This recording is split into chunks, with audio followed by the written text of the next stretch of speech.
다음은 김정숙 권사님의 성경 봉독이 있겠습니다. 느헤미야 8장 1절에서 12절, 계시록 2장 1절에서 7절, 누가복음 7장 11절에서 19절 말씀을 우리 김정숙 권사님이 봉독하시겠습니다.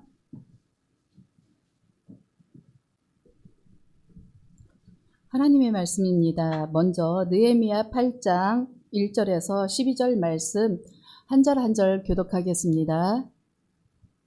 이스라엘 자손이 자기들의 성읍에 거주하였더니 일곱째 달에 이르러 모든 백성이 일제히 수문 앞 광장에 모여 학사 에스라에게 여호와께서 이스라엘에게 명령하신 모세의 율법 책을 가져오기를 청하매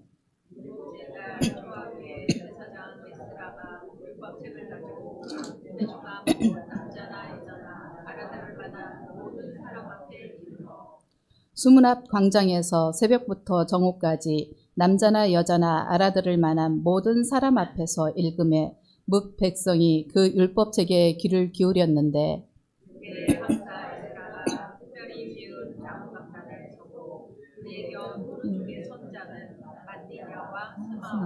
아나야와 우디야와 hilki야와 마세야 그의 왼쪽의 손자는 부다야와 미사엘과 말기야와 하sus과 하스바타나와 스가랴와 우슬라. 에스라가 모든 백성 위에 서서 그들 목전에 책을 펴니 책을 펼 때에 모든 백성이 일어서니라. 에스라가 위대하신 하나님 여호와를 송축하되 모든 백성이 손을 들고 아멘 아멘 하고 응답하고 몸을 굽혀 얼굴을 땅에 대고 여호와께 경배하니라. 예수아와 바나와 세레바와 야민과 압굽과 사부대와 호디아와 마아세야와 그리다와 아사랴와 요사밧과 하난과 블라야와 레위 사람들은 백성이 제자리에서 있는 동안 그들에게 율법을 깨닫게 하였는데 하나님의 율법을 암송하고 그들을 해석하여 백성에게 그당 기록하는 것을 다 깨닫게 하니 백성이 율법의 말씀을 듣고 다 우는지라.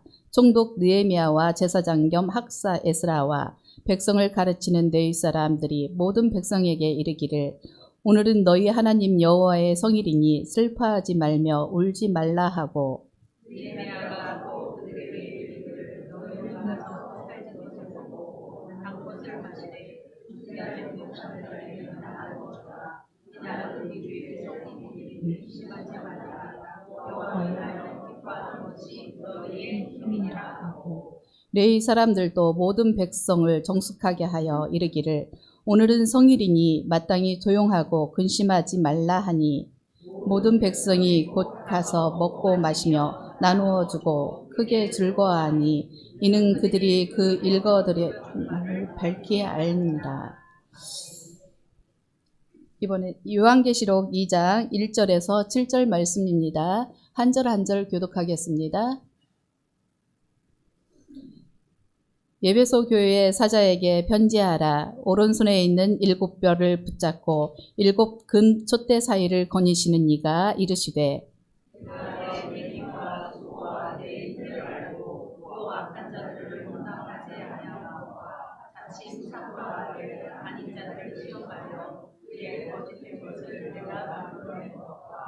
또 내가 참고 내 이름을 위하여 견디고 게으르지 아니한 것을 아노라.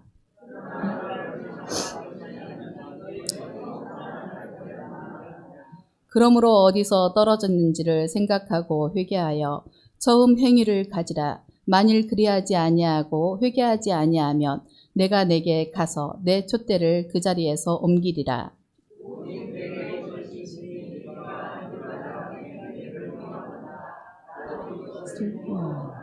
다 같이 귀 있는 자는 성령이 교회들에게 하시는 말씀을 들을지어다.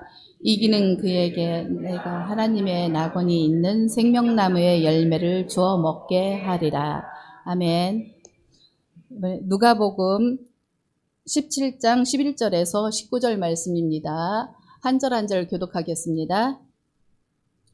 예수께서 예루살렘으로 가실 때에 사마리아와 갈릴리 사이로 지나가시다가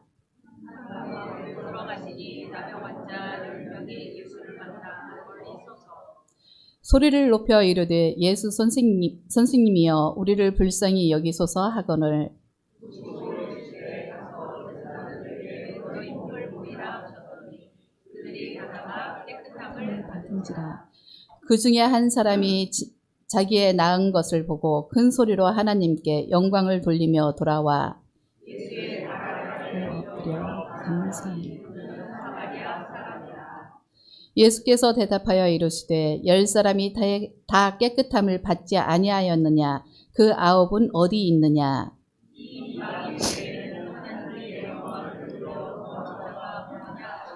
다 같이 그에게 이르시되 일어나 가라. 내 믿음이 너를 구원하였느니라 하시더라. 아멘. 여성교회 임원들의 찬양 감사합니다. 하나님께 영광 돌립니다. 오늘 함께 예배 드리시는 현장의 모든 분들, 또 온라인상의 모든 분들을 주님의 이름으로 환영하고 축복합니다. 우리 앞뒤 옆에 계신 분들과 인사 나누겠습니다. 잘 오셨습니다. 축복합니다. 오래 받으신 약속의 말씀 함께 암송하겠습니다. 요한일서 5장 4절 말씀. 무릇 하나님께로부터 난 자마다 세상을 기느니라. 세상을 기는 승리는 것이 우리의 믿음이니라. 말씀대로 이루어 주실 줄로 믿습니다. 하나님을 만났을 때 사람은 어떤 마음이 들까요? 기쁨일까요? 평안일까요? 아니면 위로일까요? 종교학자 루돌프 오토는 인간이 하나님을 만날 때 사람을 압도하는 두려움과 그럼에도 불구하고 떠날 수 없게 만드는 끌림을 동시에 경험한다고 합니다. 하나님 앞에 서면 인간은 작아지고 말문이 막히며 자기 자신을 돌아보게 됩니다. 그러나 동시에 그 자리를 떠나고 싶지 않은 깊은 끌림을 경험하는 것이죠. 도망치고 싶지만 머물고 싶은 마음. 이것이 신 앞에 선 인간의 진짜 모습이라는 것입니다. 성경 속 인물들도 그러했지요. 이사야는 화로다 나여 망하게 되었도다 하였습니다. 베드로는 예수님 앞에서 나는 죄인이로소이다 하고 무릎을 꿇었습니다. 그러나 그 자리에서 떠나지는 않았지요. 두려움 속에서도 하나님을 붙들었고 그 경외의 자리에서 새로운 부르심을 받았습니다. 신앙은 편안함에서 시작되지 않습니다. 신앙은 언제나 하나님 앞에 다시 서는 떨림, 그 두려움과 황홀이 만나는 자리에서 시작합니다. 그 자리가 바로 처음 사랑의 자리인 것이지요. 에베소 교회는 겉으로 보기에 부족함이 없는 교회였습니다. 바른 교리 위에 굳게 서 있었고 거짓 교훈을 분별할 줄 알았으며 수고와 인내가 있었고 악을 용납하지 않는 건강한 기준도 갖추고 있었습니다. 오늘 우리의 눈으로 본다면 오히려 배우고 싶을 만큼 모범적인 교회였지요. 그러나 주님은 그 교회를 아프게 찌르는 말씀으로 평가하십니다. 우리 요한계시록 2장 4절 말씀 같이 읽습니다. 그러나 너를 책망할 것이 있나니 너의 처음 사랑을 버렸느니라. 아멘. 이 말씀은 에베소 교회의 모든 수고와 헌신을 부정하는 말씀이 아닙니다. 주님은 에베소 교회의 행위가 틀렸다고 하지 않으셨습니다. 다만 그 행위를 움직이게 하던 중심, 곧 하나님을 향한 근원적 사랑이 사라졌다고 말씀하십니다. 에베소 교회의 문제는 아무것도 하지 않는 것이 아니라 사랑 없이 하고 있었다는 것이 문제였습니다. 신앙의 외형은 유지되고 있었지만 하나님 앞에서 떨던 경외심은 사라졌고 이웃의 고통 앞에서 가슴 아파하던 연민은 무뎌졌으며 공동체를 향한 애정과 창조 세계를 향한 책임감도 점점 희미해졌습니다.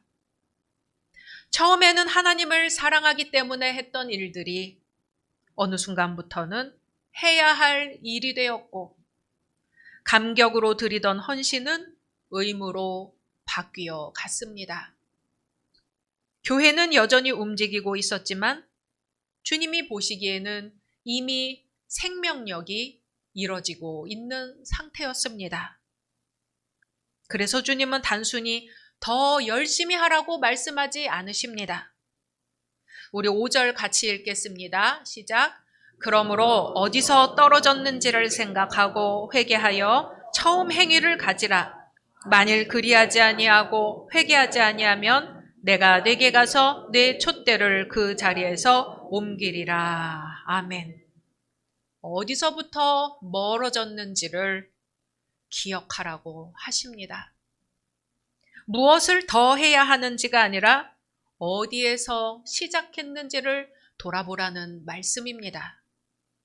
주님을 처음 만났을 때의 떨림, 구원의 은혜 앞에서 느낀 감격, 나의 전부가 하나님의 것임을 고백하던 그 사랑의 자리로 다시 돌아오라는 것이죠. 신학자 디트리히 보네퍼는 기독교 신앙의 뿌리는 사랑이다. 사랑을 잃은 신앙은 더 이상 신앙이 아니라고 했습니다. 사랑이 빠진 신앙은 더 이상 복음의 생명을 전하지 못합니다.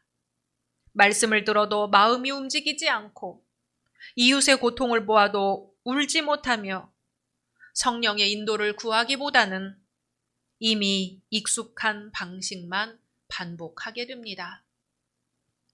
하나님에 대한 사랑이 식으면 우리의 행위는 살아있는 헌신이 아니라 단순한 기능이 되고 맙니다.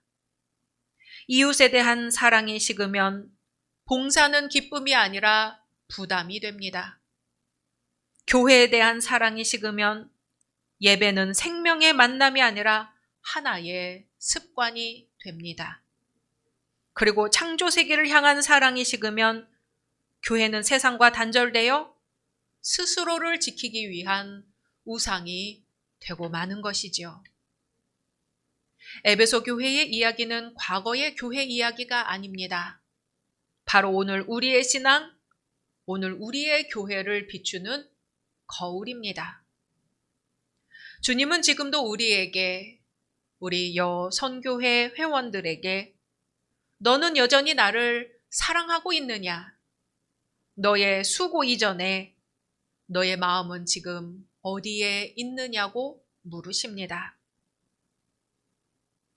느헤미야 시대를 볼까요? 느헤미야 시대는 성벽이 무너지고 예배가 끊어지고 공동체가 흩어지고 정체성이 흔들린 시대였습니다. 앞이 캄캄한 그 절망의 시대에 놀라운 일이 일어나지요. 에스라가 말씀을 낭독하는 것을 듣고 백성들이 통곡합니다. 모든 백성이 수문 앞 광장에 모여 말씀을 들었고 백성들이 율법의 말씀을 듣고 다 울었습니다. 그 울음은 살아계신 하나님의 처음 사랑에 대한 회복이었습니다. 말씀 앞에 바로 서면 살아계신 하나님을 만나게 됩니다. 말씀은 죽은 영혼을 다시 숨쉬게 합니다. 하나님의 말씀은 살아있고 힘이 있어서 어떤 양날 칼보다도 날카롭습니다. 그래서 사람 속을 꿰뚫어 혼과 영을 갈라내고 관절과 골수를 쪼개기까지 하며 마음에 품은 생각과 의도를 밝혀냅니다. 율법책을 낭독하는 일은 백성들이 먼저 요청한 일이었습니다. 백성들은 스스로 모여들어 율법책을 가져오기를 요청했습니다. 에스라가 율법책을 낭독할 때 백성들은 귀를 기울여 듣고 일어서고 손을 들어 아멘으로 응답하고 얼굴을 땅에 대고 하나님을 경배하며 말씀을 듣고 울었습니다. 죄책감의 눈물이 아니라 하나님께서 여전히 우리와 함께 계시다는 사실을 다시 깨달았을 때 터져나온 회복의 눈물이었습니다. 백성들은 개혁하고 변화하는데 단지 보조자가 아니었습니다. 자발적이고 주체적으로 행동한 주인공들이었습니다. 말씀은 선포하는 사람만이 아니라 듣는 사람도 함께 참여할 때 성령이 뜨겁게 임하십니다. 에베소 교회는 봉사도 많고 분별력도 뛰어났고 인내심도 강했습니다. 주님은 그들에게 행동이 부족하다고 하지 않으시고 사랑이 빠졌다고 하십니다. 신앙의 출발점을 잊은 것이지요. 요한계시록 2장에서 예수님이 지적하신 처음 사랑은 단순히 감정이 식거나 열정이 감소한 것을 말하는 것이 아닙니다. 처음이라는 헬라어 프로토스는 근원적, 본질적, 결정적인이라는 뜻도 지니고 있습니다.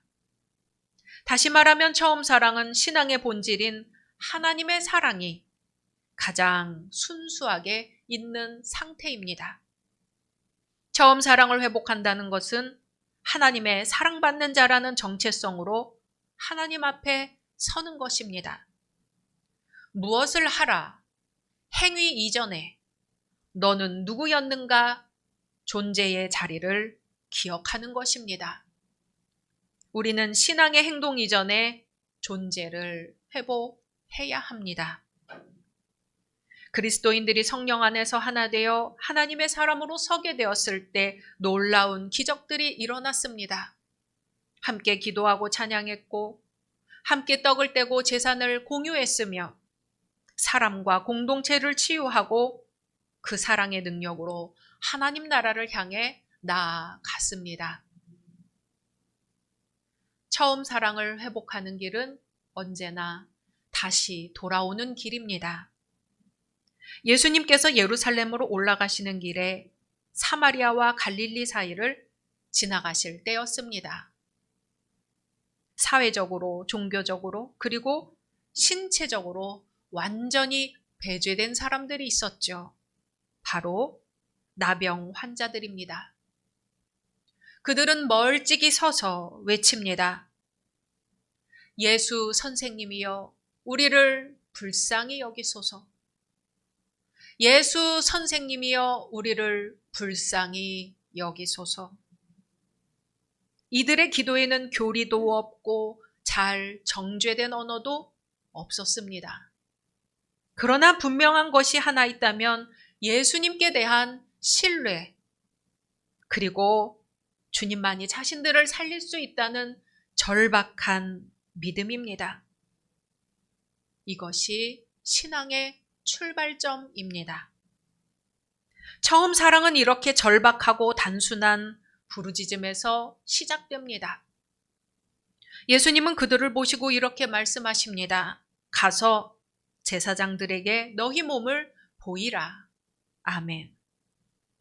중요한 것은 이 말씀을 치유하신 후에 하신 게 아니라는 점입니다. 아직 몸은 변하지 않았습니다. 여전히 환자입니다. 그럼에도 이들은 예수님의 말씀을 믿고 길을 떠납니다. 이미 고침받았기 때문에 움직인 것이 아니라 믿었기 때문에 움직였습니다. 이것이 바로 처음 사랑의 모습입니다. 아직 아무것도 변하지 않았는데, 아직 아무것도 증거가 없는데, 그럼에도 불구하고 하나님의 말씀을 신뢰하며 발걸음을 옮기는 믿음. 이 믿음은 계산하지 않습니다. 결과를 먼저 묻지 않습니다. 오직 주님이 말씀하셨다는 이유 하나로 길을 나섭니다. 그리고 말씀은 그들이 가는 도중에 깨끗함을 받았다고 증거합니다. 치유는 순종의 길 위에서 일어났습니다. 하나님의 은혜는 멈춰선 사람에게가 아니라 말씀을 붙들고 움직이는 사람에게 임합니다. 그러나 여기서 이야기는 끝나지 않습니다. 10명 모두 고침을 받았습니다. 모두 새 삶을 얻었습니다. 모두 사회로 돌아갈 수 있게 되었습니다. 그러나 그중 한 사람만이 자신이 고침받은 것을 보고 돌아옵니다. 그리고 큰 소리로 하나님께 영광을 돌리며 예수님의 발 앞에 엎드려 감사합니다. 성경은 굳이 덧붙입니다. 그는 사마리아 사람이라. 이 한 사람은 종교적으로 가장 멀리 있다고 여겨지던 사람이었죠. 민족적으로 가장 멀리서 외면받던 사람이었습니다. 그런 경계 밖에 있던 사람이 은혜의 본질을 가장 깊이 알아보았습니다. 예수님이 물으십니다.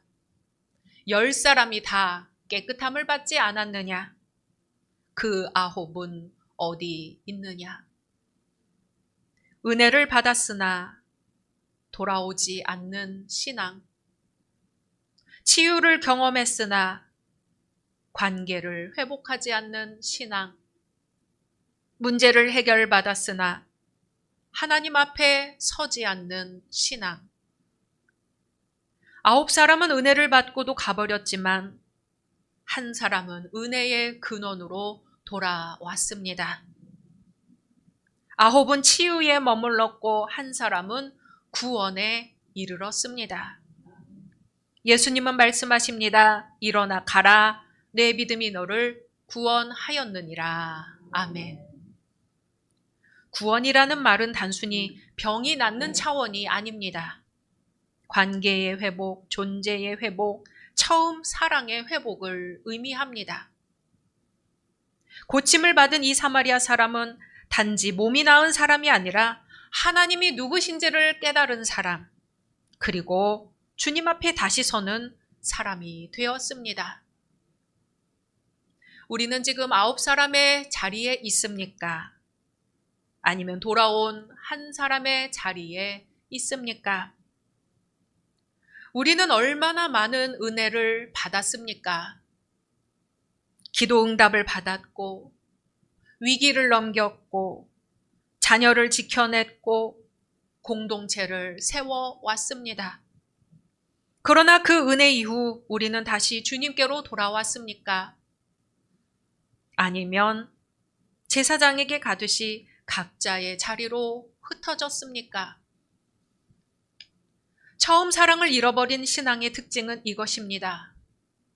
은혜는 기억하지만 은혜 주신 분 앞에는 머물지 않는 것. 신앙의 열매는 말하지만 신앙의 근원은 잊어버리는 것입니다.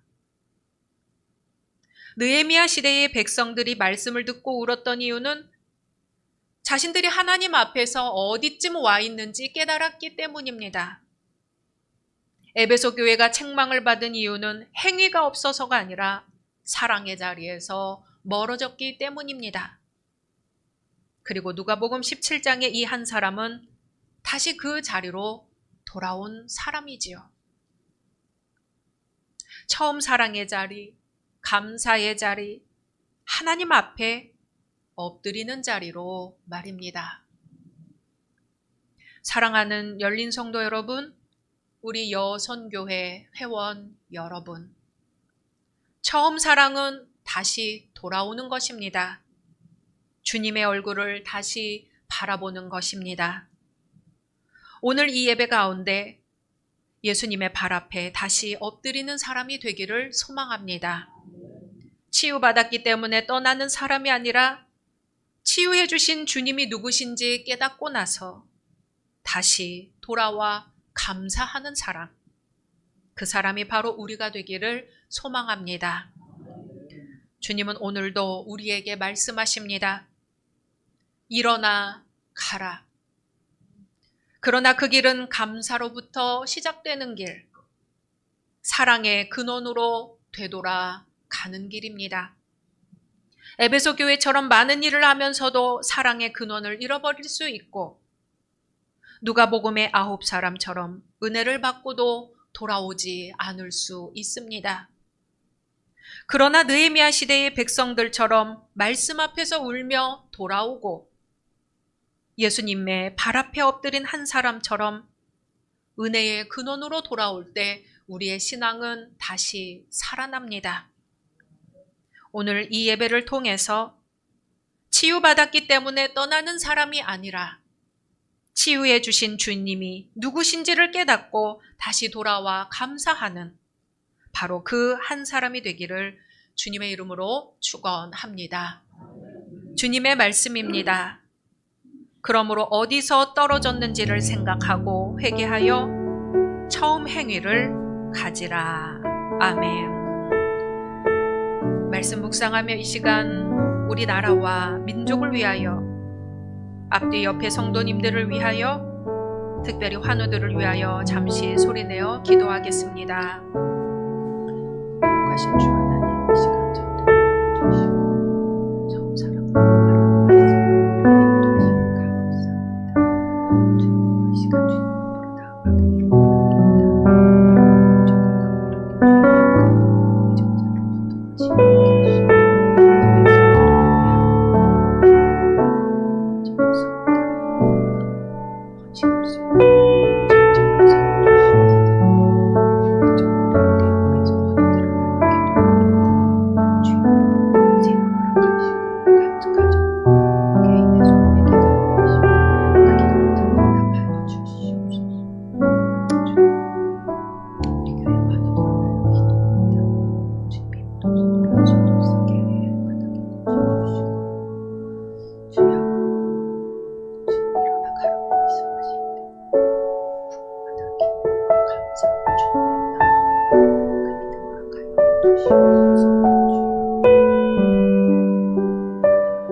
사랑의 하나님, 오늘 가장 소중한 것, 가장 근원적인 것, 가장 본질적인 것, 처음 사랑을 회복하기를 원합니다.